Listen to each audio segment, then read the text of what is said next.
it might be a little late to review Ratchet Clank on PS4. However, it was on a lot of Steam sales. No, it was on a lot of sales, Black Friday, etc.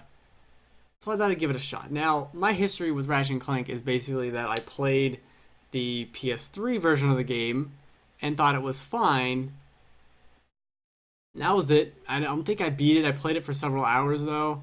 I don't think I really understood it. I think I was trying to play it too much as a melee character, which is dumb. And I was also expecting it to be more platformy y.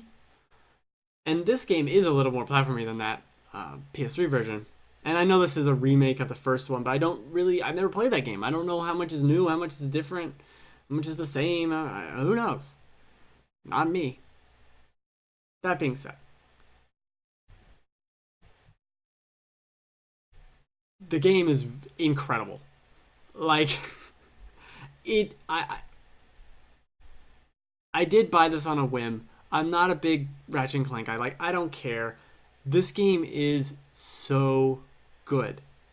Just from a gameplay solid perspective, you're given so many weapons and you're constantly encouraged to level them up, upgrade them, use them. I mean, they level themselves up by using them. So you're throwing these bombs and they're like, I'm out of bombs. Let me switch to my gun. Let me switch to the saw blades. Let me switch to this disco ball. Like, it's so stupid. When I'd see the trailer or whatever for any of these games, it's like, you can throw out a disco ball and it makes all the enemies dance. And I'm like, fuck this game. That's so dumb. I throw so many disco balls in this game because it just makes everyone dance and it's kind of funny. And then they're not fighting you. And then, like, the weapon combinations is also what makes this so much fun. So you throw a disco ball out there, and while everyone's dancing, you just shoot homing rockets at them. Or this pulverizer thing, which is just like a landmine that constantly pulses out. You throw a disco ball, they're all dancing. You throw that out, it's constantly hitting them. Everything's getting leveled up. There's bolts flying everywhere. Explosions. You're throwing other items. You can summon in this other guy to help you. You take out yet another weapon, this bazooka rocket launcher thing. Who knows? It's so much fun to play. That's what it is. It's not like it's incredibly deep or complex in how many different enemies there are or anything like that. It's just a ton of fun to do what it has you do, to explore the world, to unlock new abilities. Like, oh, now you got the gravity boots. Now you got the whatever, so you can grind on rails. And now you got this whatever hell it was called that lets you hack into these little terminals. At the end of the day, it was just a ton of fun to play. From a moment to moment basis, it was constantly doing something new and is gorgeous. PS4 Pro, I'm playing this on, and it is enhanced. I forget the number exactly, but it's like downsampled, so it looks super sharp. And it for the most part, it runs very well.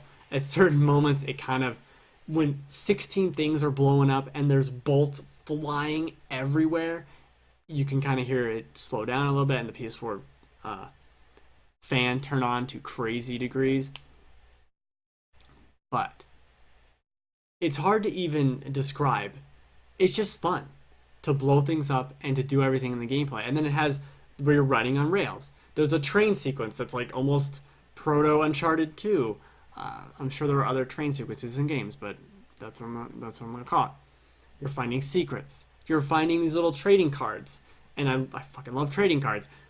So you get these trading cards, and you can unlock different abilities with different trading cards. You're constantly leveling up you or your weapons, or then you can go to upgrades, and you're getting these little iridium crystals or whatever, and you can use them to upgrade all your weapons. And now this weapon shoots further, it does more damage, it does more this, does more that.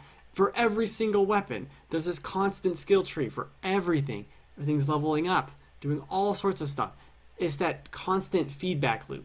Even seeing, it's if you play Dark Souls and roll into every barrel, this game has that, where there's just boxes everywhere. Why are there boxes everywhere? I don't know. Who knows? Probably no one.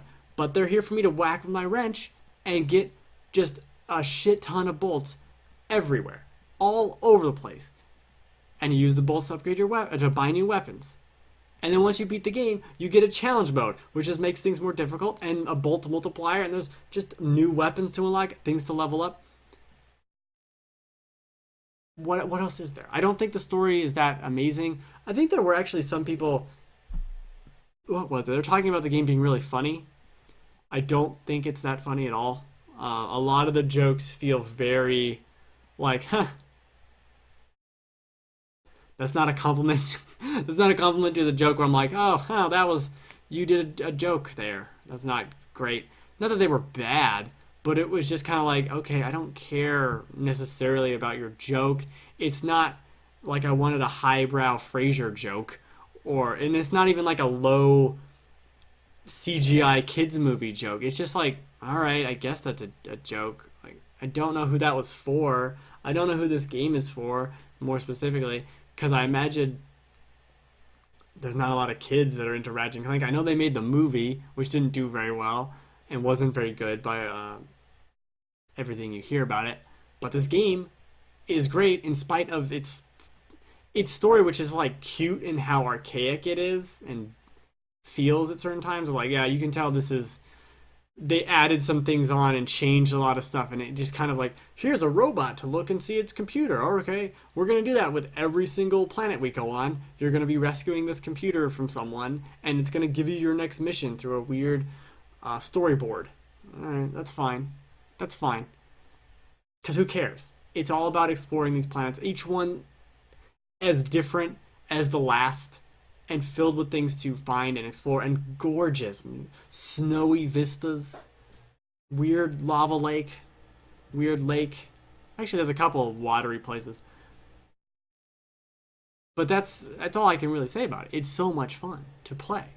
There's nothing else to really go into. What makes, it's a good question. What makes Ratchet and Clank so good? It is that moment to moment thing. It is getting into the room and seeing like this enemy, that enemy. How am I gonna tackle this? I'm gonna throw this out there. I'm gonna throw that weapon out there. I'm gonna switch to this. I'm out of ammo with that, but I can switch to the flamethrower, which is awesome. I love the flamethrower. It's my favorite weapon. And then I'm gonna use that. It's like, oh, I want to level up this weapon, so I'm gonna use that for a little bit, and then I'm gonna use this and switch all around there, and I'm gonna find, oh, there's a gold bolt up there. Let me see if I can explore and find all these things. It fits that perfect. I mean, at the end of the day, I wish it was more like more Mario 64, Banjo Kazooie, more towards that than it is. It's very much if a platformer was a linear action game, and that's fine, and it does that extremely well. Extremely well. There's very little problems with what it does in terms of gameplay. It's a finely tuned machine. This is essentially the second time they've made this game. They know what they're doing. It works extremely well. All the pieces are in place for a fun time, and it's there. And I can definitely see after playing this how Ratchet and Clank became a series. It's very obvious. Like, oh, they had something here. Even if I had played the original now, I probably could have seen like, oh, there's some merit here. And the weapons, I think there's a lot of talk about how good they are with weapons and making them weird and different. This is the first one, and it very much shows in like, oh, this is a bomb. I'm like, okay, this is effective. This is a missile. Like, all right. There's the 8-bit weapon, which I don't know if that's new or not, but that's really cool. They all have different ranges. Oh, the boss fights are pretty great. I think some of there's weird difficulty stuff with that. Like, sometimes you'll get shot with a laser and it'll do like 8 points of damage, and sometimes it'll do 20. And you're like, I don't know what the difference was, and it's sometimes really hard, specifically in the boss fights, to tell what's going on because of all the screen effects and everything. Like if you're throwing bombs and the boss is throwing bombs and there's minions and they're blowing up, and then when they blow up, bolts fly everywhere, and there's lava, and there's a thing flying in the background. It's a lot of visual feedback, and that can sometimes, or I mean, depending on the moment, can be a really big problem in just not getting hit or knowing what the hell's happening. Like, there's just so much going on at certain moments in this that it kind of feels a little ridiculous. Like, let's just cool it down. There's so much going on. The PS4 is revving up. It's about to drive to, it's about to go on a road trip and drive away because it's just charging its weird GPU laser, I think we can tone it down. Tone it down a bit. When the boss is jumping all around and I can't see him. That's a good problem to have. It's a good problem to have when that's like the biggest complaint I can really think of. Like, oh, it was a little visually confusing sometimes. Like that's pretty high praise when that's your problem. That's your problem. Oh, it's got a lot of shiny. It's got a lot of shiny shit going on when you're trying to have so much fun, and then you get hit, and you're like, what the fuck happened? This is affecting my fun just slightly.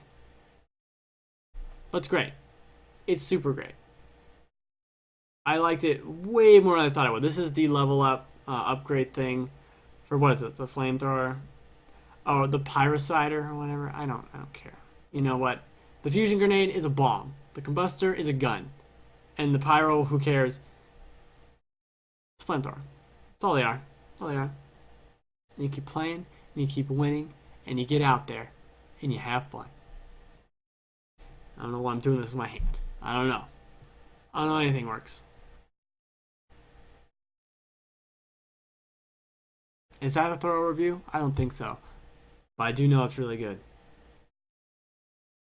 Good God. And it's so gorgeous. That's the thing too. This game is just I think Uncharted 4 is probably the best looking game on PS4. But it might be Ratchet and Clank. It really might be Ratchet and Clank. It's so like it just feels alive and this like weird there's a like a thickness. There's a thickness to this world that doesn't like it. An older game would feel flat because oh I've seen what's behind this wall, like it's nothing. This is just a flat texture. This is that. But this is all these pieces and there's mushrooms on the side and everything has that painterly look. They did just a fantastic job. This isn't a re-release or a cash-in or anything. This is a game that, despite being, you know, what, 12 years old or something, stands up easily with one of the best games I played this year, with any of them in terms of gameplay and in terms of visual. Like, it does not... If I didn't know, and honestly, you could tell me, no, this is a new game, and I'd believe you. Because it doesn't really feel old at all in any respects. Some of the worlds might be a little smaller. Like nowadays, if you made this game, the maps would be probably bigger. But I think because the maps are smaller, it allowed them to make it so visually just, I mean, not even vibrant, but just like filled with details everywhere. Creatures flying in the distance for no reason. They don't have to be there. It doesn't have to be a waterfall over here or like a mountain over there. It doesn't have to be. But it's there to fill out the rest of this world. And it works perfectly. Now, if I leave too soon, my neck. If I leave too soon, Will will get mad at me. So I should post a little message to him. Let's see if he's here. I'll do it like that.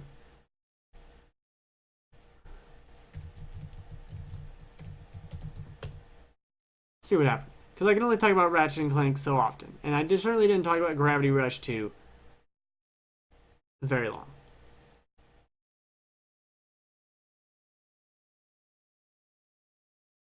It's a fun game to watch, I think.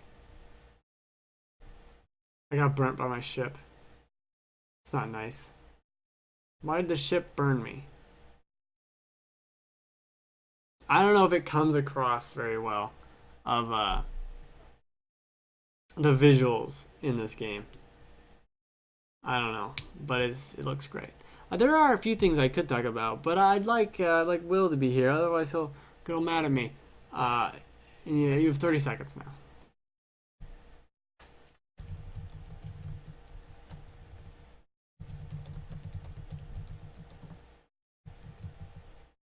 Oh no! What the fuck's going on in some of these?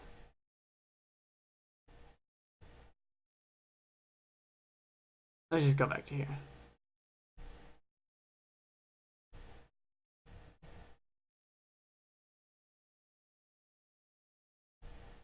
All right, well, that's it. I'm gonna end it because Will disappeared. He never was here. So how could he disappear? All right, fair enough. I do a show every Friday, usually a little longer. I mean, this is the last one for the year. I'm moving to another computer and setting all that up so that I don't have to do it off this laptop. Blah, blah, blah, blah, blah, blah. Do the show every Friday, taking next week off, as I said, 3 p.m. Pacific time, twitch.tv/thegamefanatics. I stream on my own channel, which will go mostly uninterrupted throughout the holidays. Saturday, Sunday, and Wednesday now, during the day. On Wednesday, Saturday, Sunday is Mario Maker. Have some fun playing good old Mario. And the more I play with Mario Maker, the more I feel like the community makes better levels than Nintendo. I don't know. Maybe that's not true, but it just feels to me like I'd rather play a lot of these community levels than Nintendo ones. But it remains to be seen. Look how pretty this game is. Are you kidding me? Are you kidding me? Are you kidding me? Are you kidding me? Come on. Alright, Merry Holiday and a Happy Christmas to you.